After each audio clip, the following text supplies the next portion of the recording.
आसामनि chief minister मानगोनां doctor Hemant Biswa Sharma सार आरो लोगोसे एडुकेशन मिनिस्टार रमेश पिगु बे सारखौबो जों बुंहरदों गोख्रैनो जोंनि जेरै बिल पास खालामना हरनाय बिटिसिनि जिथु आयेन बादा बे आयेनखौ जिथु बातिल खालामा आरो मोजाङैनो जिथु साक्सेसफुल खालामना होयो जों खावलायहरदों आरो जोंनि अल बिटिसि नन प्रभिन्सियलाइज LP&UP टिचार एसोसिएशननिफ्राय थांनाय जोंनि बिटिसिनि बाजेट जिथु फेब्रुवारि 11 थारिखआव जादोंमोन MLA इलेक्शननि सिगां दा बे बाजेटआव बिटिसिनि बाजेटआव मोनसे जोंनि इडुकेशन सेक्टर हिसाबै माने भेन्सार स्कुलखौ प्रभिन्सियलाइज खालामनो थाखाय मोनसे बाजेट खालामना हरनाय जादों आसामाव आरो दा बाहाय बे बाजेटनि सिगां जोंना बिटिसिनिफ्राय मानगोनां रबिराम नार्जारि सार बिथांथ' EM जोंनिनो दा हाग्रामा महिलारि सारनि दैदेननायावनो मोनसे बिल बाजेट ड्राफ्टिं हरनाय जादोंमोन आसामनि गभर्नरसिम दा गभर्नरनि अनुमोदन हिसाबैनो चिफ मिनिस्टारनि अनुजायैनो बे बिल ड्राफ्टिंखौ सारिजालि नायनानै गावसोर अके राइट खालामहरदों बबेखौ दाननांगौ बबेखौ दोननांगौ बिनि अनुजायैनो बिटिसिआव बे ड्राफ्टिं फाइलआ फैफिननानै बे बाजेटखौ थांनाय फेब्रुवारिनि 11 थारिखआव नैबे बे बोसोरनि 2026नि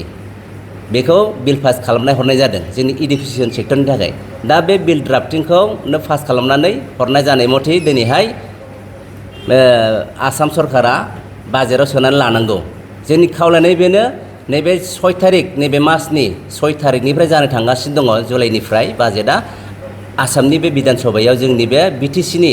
6 सिडुलनि एरियानि बे जोंनि गोदोसोना थानाय फरायसालि माने सरकारि नङै फरायसालिखौ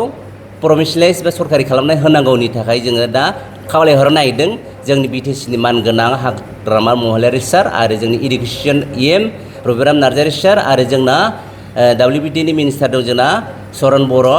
बे सारखौ जों खावलायहरदों थाबैनो जोंनि बिलखौ पास खालामनानै होयो ओंखायनो जोङो बुंदों जोंनि आसामनि चिफ मिनिस्टार मानगोनां डक्टर हेमन्त बिश्व शर्मा सार आरो लोगोसे एडुकेशन मिनिस्टार रमेश पिगु बे सारखौबो जों बुंहरदों गोख्रैनो जोंनि जेरै बिल पास खालामना हरनाय बिटिसिनि जिथु आयेन बादा बे आयेनखौ जिथु बातिल खालामा आरो मोजाङैनो जिथु साक्सेसफुल खालामना होयो जों खावलायहरदों आरो जोंनि अल बिटिसि नन प्रभिन्सियलाइज LP&UP टिचार एसोसिएशननिफ्राय बेखौनो जों बुंदों गासै जोंनि फरायसालिनि थयथ' हिसाबै जोंहा बाहाय दंखायो थांनाय जिथु बाजेटआव हरदोंमोन बिनि थयथ'आ जाहैबाय जोंहा जोंनि अनलि स्कुल्स LP and ME थाखाय दा LP सेक्सनाव दं जोंना गासैहाय टिचार पस्ट हिसाबै 1659 LP सेक्सनाव स्टाफ पस्ट हिसाबै ओमफ्राय ME स्टाफ नन स्टाफ हिसाबै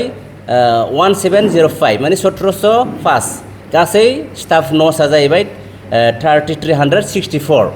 बे आरो दा गासै टटेल स्कुल नर्सआ जाहैबाय 565 नर्स होमब्ला बेखिनि स्कुल्सफोरखौ बेखिनि पस्टफोरखौ असम सरकार बा जोंनि बिटिसि सरकारा खालामनानै होनो हायैनि खुनु जुक्तियानो फैया ओंखायनो जों खावलायहरदों बारंबार बै समनिफ्रायनो जोङो बुंदों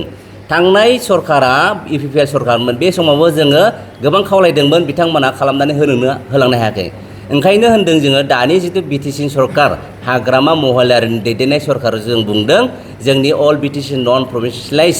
बे LP&UP टिचार एसोसिएशना गोबाङैनो जों सारजों सावरायदों हाग्रामा महिलारिजों जों साहा लोंलायदों टेबोल टक रायलायदों बिटिसिनि इलेक्शन सिगां MLAनि सिगां ओंखायनो होनदों सारा गावनि खोथाया जेरै होदोंमोन जोंनि फरायसालिखौ मावनानै होनायनि थाखाय खोथा होदोंमोन बिथां थारैनो पलाइटलि लिडार हाग्रामा महिलारि सार पलाइटलि लिडारखा गतिके बिथाङाथ' गावनि खुगाखौ जेरै होनो एरै मावखायो बयबो जोंना